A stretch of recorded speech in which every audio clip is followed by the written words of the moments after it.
You've got yields lower, the dollar lower. That relieves a lot of pressure. And we're just coming off of a month that stocks fell 5%. What are you looking for to see if this has got staying power?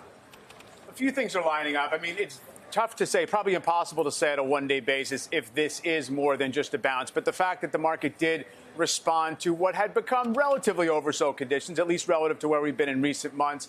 So you did have a lot of stocks stretched to the downside. I think a third of the S&P 500 components down at least 15% from their high. So you had the makings of something like this. As I mentioned earlier, you sort of reset expectations going into the fourth quarter in a downward way. That's all to the good.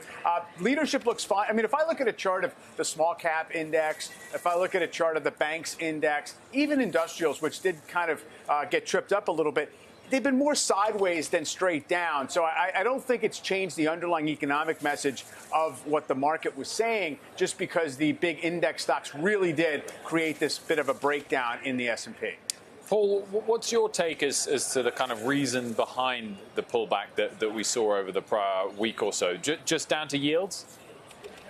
Well, yields were basically the primary blame for the weakness. But then what investors didn't seem to notice is the last 3 days, yields were actually falling and the market kept going down with it. So it's almost like the market was busy focusing, got worried about the uptick in yields and sold off.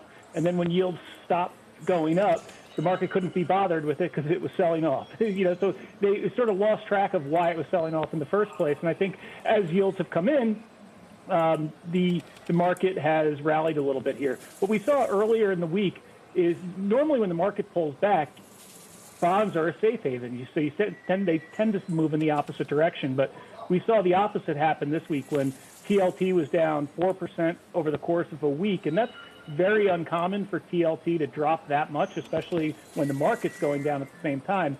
And what we've noticed looking back at those prior periods is that you tend to see equities perform well and get a nice bounce back going forward. So over the next month, 3 months, 6 months, and 12 months, positive more than 3/4 of the time.